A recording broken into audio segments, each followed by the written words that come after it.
আসসালামু আলাইকুম, কেমন আছেন সবাই? আপনাদেরকে আরেকটি নতুন ব্লগে স্বাগত জানাই। আজকের ব্লগে আপনাদের সাথে শেয়ার করব দাওয়াতের আয়োজন।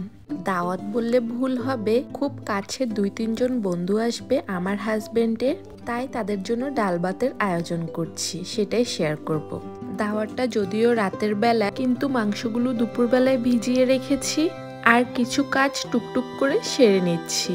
কারণ বাচ্চা সামলিয়ে রান্না বান্না করাটা তো সবাই জানেন একটু কষ্ট, তাই যতটা সম্ভব আগে আগে করে নিলে আমার জন্য সহজ হয়। রান্নার জন্য অনেকগুলো পেঁয়াজ কাটতে হবে, তাই কিছু পেঁয়াজ কেটে নিয়েছি নর্মাল রান্নার জন্য, আর কিছুটা ভর্তার জন্য কেটে নিয়েছি। সাথে মাছও ভিজিয়ে রেখেছি যেহেতু ভর্তা বানাবো, আর এদিক দিয়ে ফ্রোজেন আদা বের করে রেখেছি মাংস রান্নায় ব্যবহারের জন্য। ভর্তা করব আর শুকনা মরিচ ভাজা হবে না তা তো হয় না, তাই এখানে চুলার উপর তেল বসিয়ে শুকনা মরিচগুলোকে ভেজে নিচ্ছি। এখন করব চ্যাপা শুটকির ভর্তা, এজন্য মরিচটা ভেজে নেওয়ার পরে এর মধ্যে দিয়ে দিয়েছি অনেকগুলো রসুন আর এরকম কিউব কিউব করে কেটে পেঁয়াজ। এগুলিকে কিছুটা লাল লাল করে ভেজে নিব। আসলে যারা দেশের বাহিরে থাকে তারাই বলতে পারবে, দাওয়াতে যদি মাংস মুরগি হয় মানুষ তেমন একটা পছন্দ করে না, কিন্তু কোনো ভর্তা দেখলে কতটা খুশি হয় শুধুমাত্র সামনাসামনি না দেখলে সেটা বোঝা যাবে না। আগে যে দেখিয়ে দিয়েছি মাছের ফিলে ভিজিয়ে রেখেছি, সেই মাছ দিয়ে এখানের এই ক্যান বিনস দিয়ে একটা ভর্তা করব, মাছ ভর্তা। এটা খেতে এত মজা হয় সেটা আপনাদেরকে পরে দেখিয়ে দিচ্ছি। পেঁয়াজ রসুন ভেজে নেওয়া হয়ে গেলে এটাকে উঠিয়ে নিয়ে এই ফ্রাই প্যানে আরও একটু তেল দিয়ে মাছগুলো ভেজে নিচ্ছি। মাছগুলোকে ছোট ছোট টুকরো করে সামান্য একটু লবণ আর সামান্য একটু হলুদের গুঁড়া দিয়ে মেখে তারপর ভেজে নিচ্ছি, তাহলে দেখতে আর কি একটু সুন্দর লাগে। তবে হলুদের গুঁড়া না দিলেও কোনো সমস্যা নেই।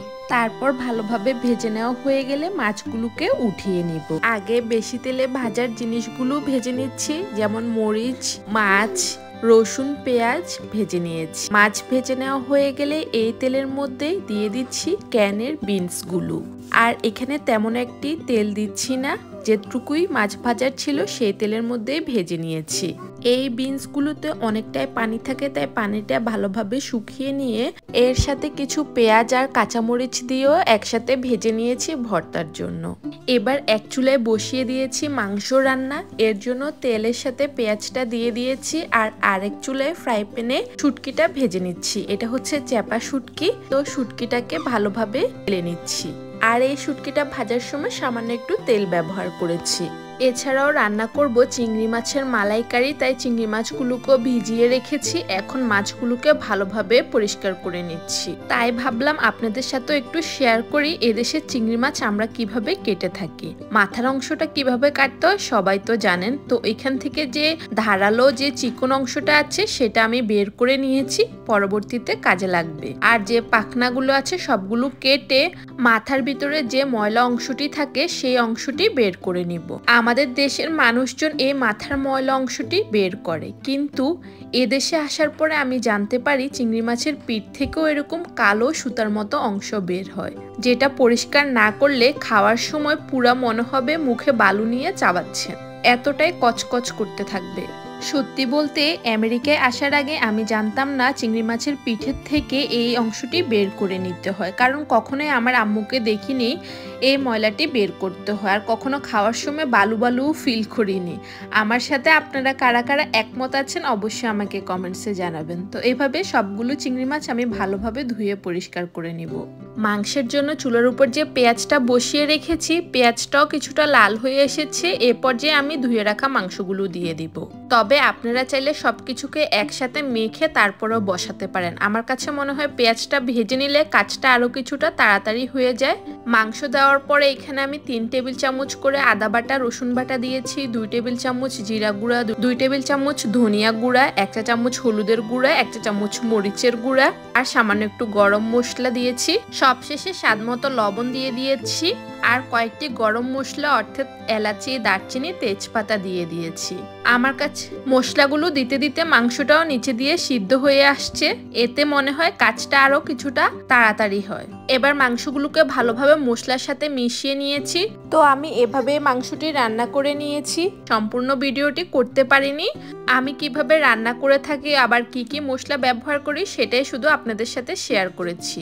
তবে সব সময় যে এভাবে রান্না করি তা কিন্তু ঠিক না। এক এক সময় এক এক ভাবে রান্না করি, সেটা ডিপেন্ড করে সময়ের উপরে। বেশি তাড়াতাড়ির সময় এভাবে বসিয়ে দিই, তাহলে কাজটি সহজ লাগে আমার কাছে। অনেকে হয়তো মাংস দেখে বলতে পারেন মাংসের থেকে হাড্ডির পরিমাণ বেশি। ভাই তাকিয়ে দেখেন, হাড্ডি বেশি না, কিন্তু বড় বড় টুকরো হওয়ার কারণে বেশি লাগছে হাড্ডিগুলো। আর আমাদের বাসায় যদি আস্ত হাড় ছাড়া মাংস রান্না করা হয় তাহলে একটি মাংস খাওয়া হবে না, সবগুলো মাংস পাতিলে গড়াগড়ি খাবে। আর যেগুলি হাড়ওয়ালা মাংস সেগুলি সবার আগে শেষ হয়ে যায়। আমি বলেন বা আমার হাজবেন্ড, আমরা দুজনে হাড় সহ মাংস খুব পছন্দ করি। তাই কারো সম্পর্কে কিছু না জেনে উল্টাপাল্টা মতামত করা থেকে বিরত থাকুন। চিংড়ি মাছের মালাইকারির জন্য চিংড়িগুলোকে হলুদ আর লবণ মেখে তেলের মধ্যে ভেজে নিচ্ছি। তারপর মাছগুলো উঠিয়ে নিয়ে একই তেলের মধ্যে দিয়ে দিচ্ছি পেঁয়াজ বাটা। আর এখানে প্রায় আধা কাপের মতো পেঁয়াজ বাটা ব্যবহার করেছি। তারপর এর মধ্যে সামান্য একটু হলুদের গুঁড়া, মরিচের গুঁড়া আরও অন্যান্য মশলাপাতি সব দিয়ে দিয়েছি। তারপর মশলাগুলোকে ভালোভাবে কষিয়ে নিয়ে এর মধ্যে দিয়ে দিয়েছি নারিকেলের দুধ। নারিকেলটাকে ভালোভাবে ব্লেন্ডার করে এর থেকে রসটা বের করে নিলে সেটা ব্যবহার করতে পারবেন, অথবা চাইলে ক্যান কোকোনাট মিল্কও ব্যবহার করতে পারেন। তারপর এর মধ্যে দিয়ে দিয়েছি চিংড়ি মাছগুলো। আর চিংড়ি মাছগুলো তো রান্না করতে বেশি সময় লাগে না, ঝোলটা শুকিয়ে আসলে নামিয়ে নিলেই হয়ে যাবে। আর সবশেষে ঘ্রাণের জন্য দিয়ে দিয়েছি 3-4টি কাঁচামরিচ। আর প্রথমে যে দেখিয়ে দিয়েছি ভর্তা বানাবো, সেজন্য সবকিছু ভেজে নিচ্ছি। সেই ভর্তাগুলো তো গ্রাইন্ডারে গ্রাইন্ড করে নিয়েছি। আর চাপা শুটকির ভর্তাটা ভালোভাবে ব্লেন্ড করে ফ্রাই প্যানে নিয়ে কিছুক্ষণ রান্না করে পানিটা শুকিয়ে নিয়ে একেবারেই যখন পানিটা শুকিয়ে যাবে সে পর্যায়ে নামিয়ে দিচ্ছি। আর এটা হচ্ছে আমার সব ফাইনাল রান্না। গরুর মাংস, চিংড়ি মাছের মালাইকারি, মাছ ভর্তা আর চাপা শুটকির ভর্তা। এরপর আর কোনো ভিডিও করা হয়নি, তাই ভিডিওটি আজকে এ পর্যন্তই রাখি।